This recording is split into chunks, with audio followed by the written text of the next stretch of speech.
ABC interview with Donald Trump, he admitted after this lengthy special counsel investigation that if he were approached by a foreign government with opposition research against his opponent, he might look at it and he might not even report it to the FBI, which is against the law.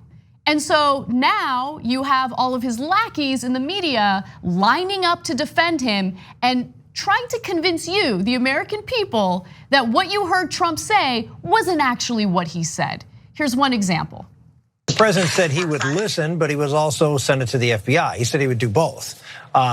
So what the question is whether he should do both or just simply refuse to get the information. But he did say he would turn it over to the FBI. So what I think he was talking. Yeah, maybe. Well, and also initially he did point out he's never picked up the phone for something like that, and nobody ever would, and Congress people don't do it, and that Chris Wray is wrong, that you should pick up the phone. Yeah, look, the president throws terms maybe odd. I mean, he has sort of, as we all do, we have filler words that we throw out there and that don't mean what they say, like, I think. So I took the president for his word that he would do both, which I don't think that's necessarily inappropriate as long as he refers it to the FBI as far as looking at the information. Maybe he should, maybe he shouldn't, but I don't think there's a crime in looking at the information as long as you refer it to the proper authorities.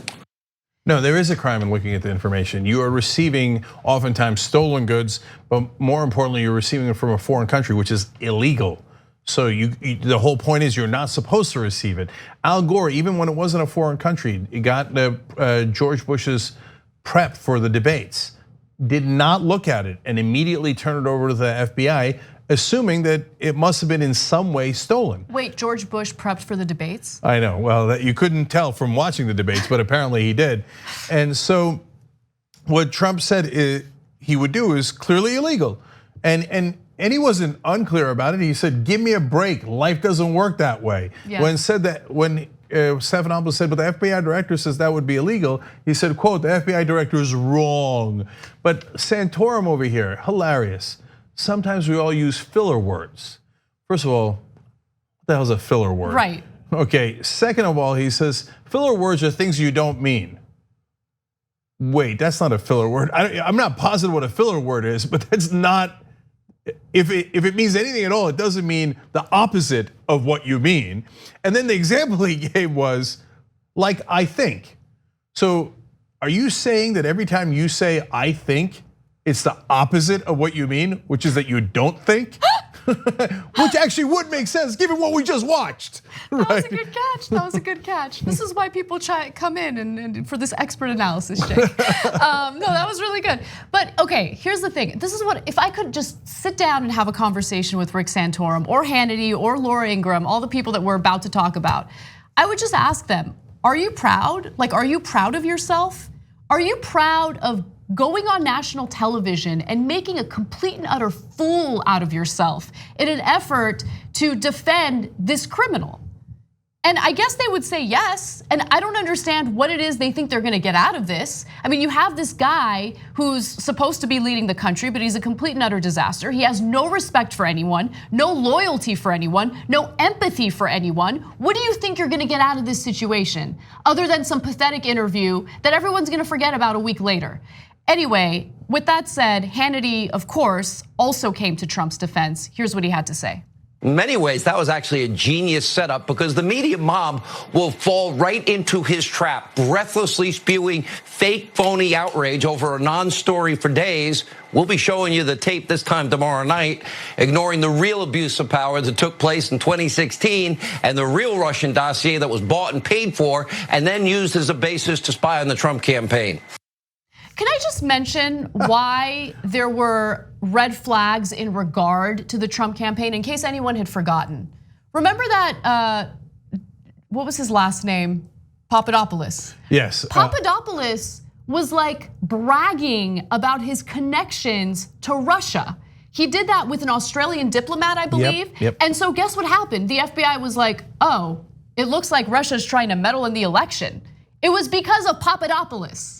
So I'm not even going there. I mean, Hannity's a clown. He's like, oh, the real problem in Hillary was it was a setup for Hillary Clinton to win. Did she win? What a stupid argument. I'm moving past it. So, but I love the essence of his argument, which is no. Donald Trump, by admitting that he's a lifelong criminal who has never turned anything over to the FBI and would never cooperate with law enforcement, is actually playing three-dimensional chess. He wants you to talk about what a lifelong criminal he is and how he would never listen to the law, so that what? There is no logical ending to that sentence. Donald Trump can't play regular chess, right? Much less three-dimensional chess. And I just, look, I wanna quickly show you a portion of the interview that Trump had with Stephanopoulos, because I think it's important for everyone to really note exactly what it is that Trump said. Let's take a look. Your campaign this time around, if foreigners, if Russia, if China, if someone else offers you information on an opponent, should they accept it or should they call the FBI? I think maybe you do both. I think you might want to listen. There's nothing wrong with listening. If somebody called from a country, Norway, we have information on your opponent. Oh, I think I'd want to hear it. Do you want that kind of interference in our elections? It's not an interference. They have information. I think I'd take it. If I thought there was something wrong, I'd go maybe to the FBI. If I thought there was something wrong. Okay, let's just note that he says, maybe Norway. Norway. All right, now let's take a different example. Let's say he's running against Joe Biden, and Iran gives stolen information from Donald Trump's campaign to Joe Biden. And Biden says, well, there's nothing wrong with looking at it, just because it's coming from Iran. Right? Or Venezuela steals information and gives it to Gillibrand, whoever Trump is running against, right? Do you know what would happen to Donald Trump's orange head? They took information from Iran or Venezuela, right? So go. When he says, I would never work with the FBI. Yeah. I mean, how much clearer is it? Of course he never gonna, you know who never cooperates with law enforcement? Criminals. Exactly, exactly. And finally, I wanna give you the critique that Laura Ingraham had in regard to the interview overall. Fox News host Laura Ingraham demanded to know who in the Trump administration had approved the interview. Trump being put in that situation is beyond me, and suggested that Trump was playing with Stephanopoulos. Wait, if he was playing with Stephanopoulos, why do you mind the interview? Then aren't you happy about the interview? Oh, you were happy that Stephanopoulos came in so Trump could play with him. But you're not happy about the interview. That's why you said, yes. Who set that up? Are you guys crazy? Totally. And so number one, get your story straight, because you said two different things there. Number two, why doesn't Laura Ingraham want the president to ever do an interview? Because she knows he's an idiot. Yes, that's the best point. That's why I chose that quote, because it's like, who allowed this to happen? Who allowed this guy to talk to the press? This is a terrible idea. Who would be so stupid enough to put Donald Trump in front of a microphone? The guy's a total moron. He'll obviously admit his criminality immediately. So even they know. Rick Santorum has also said in that interview, he says he tends to sort of ramble and talk about things more loosely. Okay, they know he's an idiot. The only people who haven't figured it out is MAGA, okay? So all the Republican senators and congressmen, except for a couple, totally know that the president's an idiot, but they don't want to get primaried. Now look at what happened to Justin Amash. He says he's in favor of impeachment. Amash is a massive right winger, okay? He's not anywhere near the middle, let alone the left, on every issue. So it's not like he changed his mind and he instantly became a liberal. No, he's still one of the most right-wing guys in Congress. His no-name primary opponent is now up by 16 points. He was in a deeply safe district. So that's what happens when you oppose the president. Why?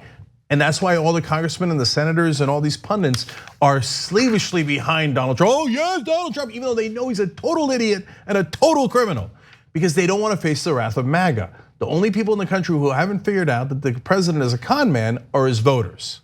So they're like, oh yeah, no. Who would work with the FBI? Of course, I've been saying my whole life as a conservative, never work with the cops. What? On the go? Don't worry, we got you covered. You can still listen to TYT at our new podcast network. Find us on Apple Podcasts, the Google Play Store, or at tyt.com/podcast.